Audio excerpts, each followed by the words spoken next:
Hello, welcome back. I'm Statman Dave, and today we're going to be taking a look at my Premier League restart predictions. Taking a look at relegation, the top four, and the Golden Boot. Get your predictions in below right now. I want to know your Premier League table. So get into the comments and give me your ideas, your thoughts, all of that good stuff. This video is brought to you by the Statman Dave patrons. Of course, if you want to check out all the patron content, it's so good. There's videos on Aaron Wan-Bissaka and Dan James coming soon, so go and check those in the link in the description below. But in terms of YouTube, of course, like that goddamn video and subscribe if you are new. Anyway, let's get this party started. We're going to be discussing the top four and who will make the Champions League, the Europa League, relegation, top scorer and the surprise package, and also which team will do a Schalke. Let's start off by looking at what we've learned from the Bundesliga returning. Number one, home advantage in the opening four games has appeared to have disappeared, with the advantage actually going to the away team. But note, this is quite a small sample size. In the opening 36 games of the Bundesliga season, we have seen 8 home wins, 18 away wins and 10 draws. Breaking that down into percentages, home teams winning 22% of their games, away teams winning 50% and around 28% of the games ending in draws. If we take a look at the games before the break in the Bundesliga, of those 224 games, 43% ended in home wins, 35% in away wins and 22% ending in draws.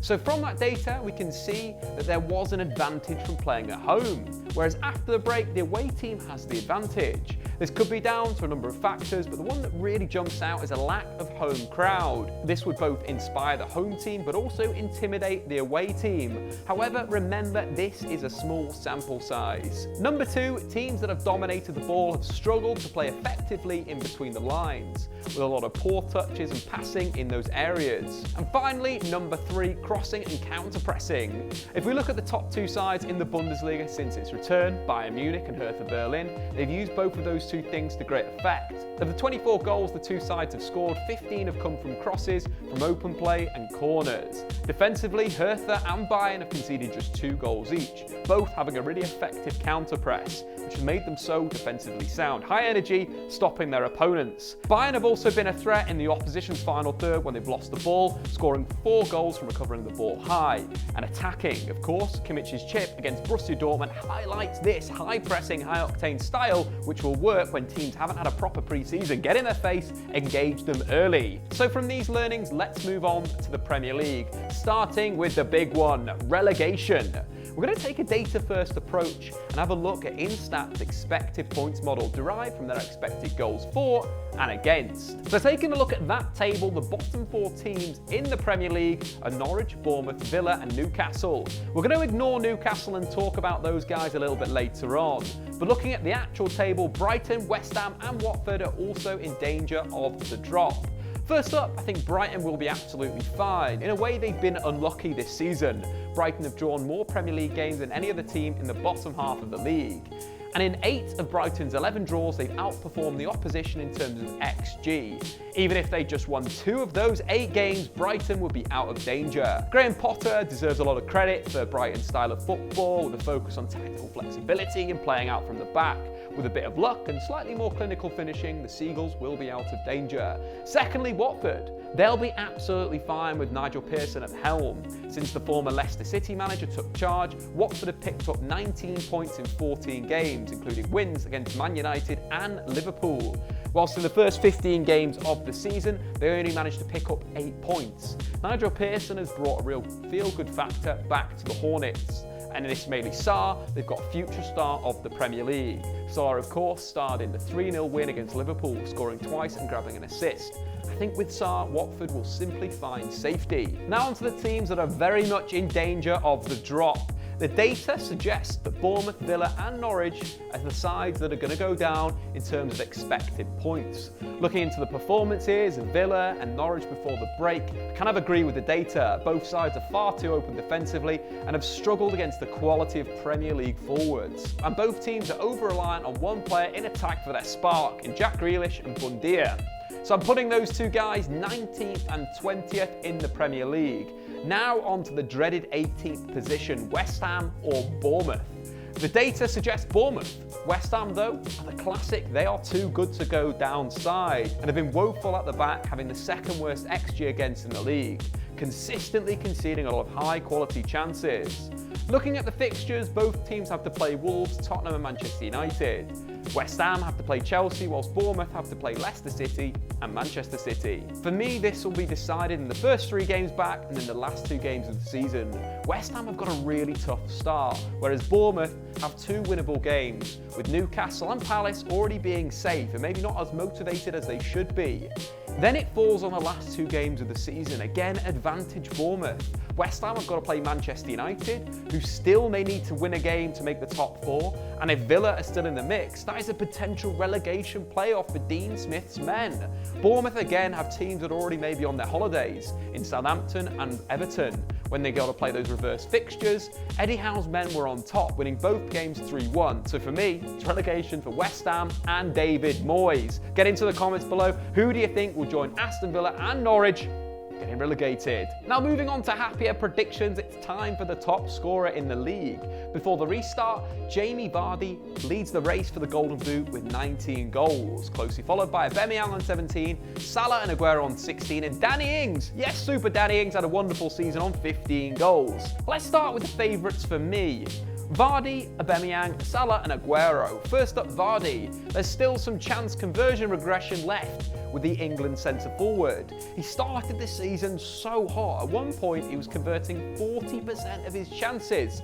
Unsustainable for a player that, if you look at the rest of his Premier League tenure, has converted on average 22% of his chances. That 40% is far too high. The regression really started in 2020, with the striker just scoring twice in 9 outings and missing another 5 through injury. His conversion rate is still at a plucky 32%, and I expect more regression to his mean, thus ruling out Jamie Vardy to be Premier League top scorer this season. Next up, Aubameyang. Under Arteta, the Gabonese international has been the side's main goal threat, finding the back of the net 6 times in 8 games in the Premier League. Arteta has already massively improved Arsenal, and you can see that in their expected goals per game, shooting up from 1.34 to 1.83. But this hasn't been reflected in Aubameyang's XG, which has actually slightly fallen from 0.48 to 0.42 under Arteta, a drop of 12.5%. Arsenal are still very much a work in progress and may struggle when playing in between the lines in the opening few games of the restart that we've seen in the Bundesliga. So for these combinations, Abu unfortunately is out.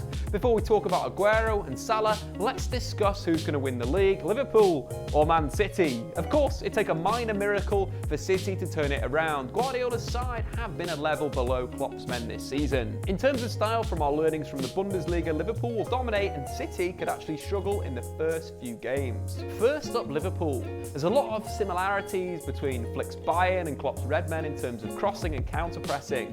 Both have an excellent crossing dead ball specialist in Joshua Kimmich and Trent Alexander-Arnold, and both sides create a lot from crosses. Liverpool predominantly from their fullbacks and Bayern from their 3 behind Lewandowski plus left-back Davies. And finally, both are gegenpressing sides, which means Liverpool will dominate after the restart. City, on the other hand, may struggle like Leipzig have done, especially in the home games. After such a long break without a competitive game, Leipzig really struggle with possession in the half spaces. Too many poor touches in control and passing. Teams already sit deep against Manchester City, and without a sharpness that Guardiola sides always have, they may struggle to create chances early on. But I think when they get sharp, they'll destroy teams due to their low cross style. It's simply first and second place for Liverpool and City, with the Reds breaking City's record for most points in a single Premier League season after the restart. In terms of what we just spoke about, that rules out Aguero for me, and it will be one of Liverpool's forwards. Salah is the obvious shout. He's in great form in 2020, top scoring in the Premier League, 2 ahead of teammate Mane. However, Mane finished last season stronger than Salah, who scored 5 goals in the last 10 games, whereas Mane scored 10 in 10. And because of that, I'm predicting an outsider, Sadio Mane, to be named as the Golden Boot winner for a 2nd season in a row. Now onto the Europa League, but before we make a prediction, we need to understand the situation. Last season, Manchester City won the League Cup and FA Cup, which meant 6th place entered into the group stage of the Europa League and 7th into the 2nd qualifying round.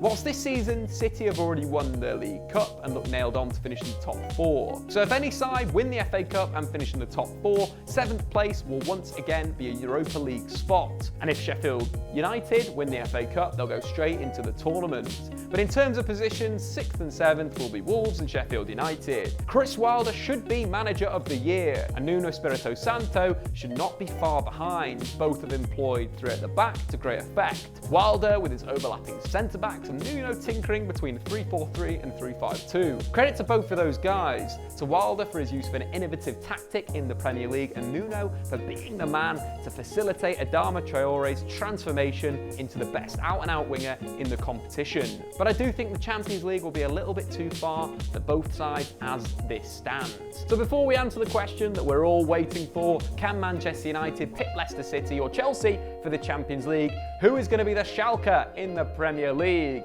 I'm talking about the team that's going to get hammered by your greatest rivals 4-0 and lose to 2 of the bottom 3. So for me, that is going to be Newcastle United. By Instats expected goals model, Newcastle should be bottom of the league.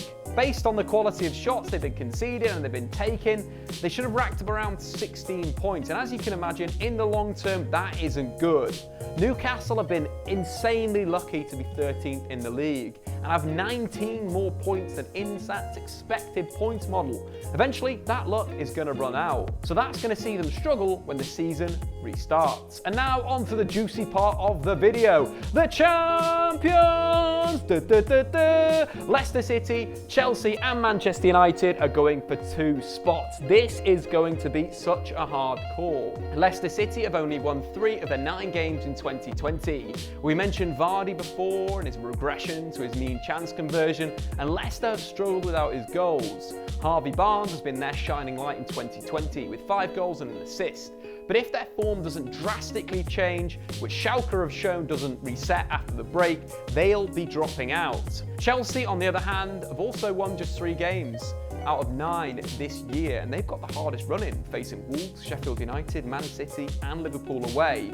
I'd say that you've got to discount the games against City and Liverpool as defeats, leaving them with available 21 points to get. The good news, however, is their poor form coincided with Tammy Abraham's injuries, which after a prolonged break shouldn't be a problem anymore. And finally, Manchester United. Before the break, United were unbeaten in 5, picking 11 points up from a possible 15, including wins against City and Chelsea. They are the informed team only behind league leaders Liverpool, so the break could potentially upset the momentum. However, it's given them time to get key players back from injury. If United can pick up where they left off, they'll have the momentum potentially to overturn Leicester's 8-point gap, which will probably be 5 after they meet on the last game of the season, considering United won the reverse fixture 1-0 without the likes of Paul Pogba, Anthony Martial and Bruno Fernandes. So it's decision time. Get into the comments below. Who do you think will make the Champions League? This one is so hard to call.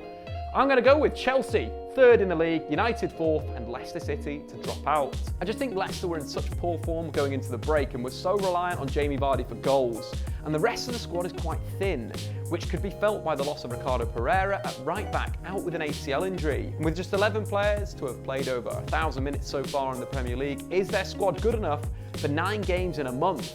What's more is Leicester's style is quite heavy on possession, so it could take time for them to shake off the cobwebs like we mentioned before with Man City, and we've seen with RB Leipzig. Maybe it's just wishful thinking on my behalf, but with Paul Pogba, Anthony Martial, Marcus Rashford and now Bruno Fernandes, United have 4 game changers which could be vital in breaking the deadlock. Their problem this season has been scoring goals, but with 2 fully fit goal scorers and creators, as well as a focus playing down the flanks, I think they'll be a shoe-in for the top 4, maybe even 3rd place. But anyway guys, what do you think? Get your own table in the comments below, and don't forget about your Schalke and Golden Boot winner. I've been Statman Dave. Of course, subscribe if you're goddamn new and hit that like button. Do it right now. We'll see you next time.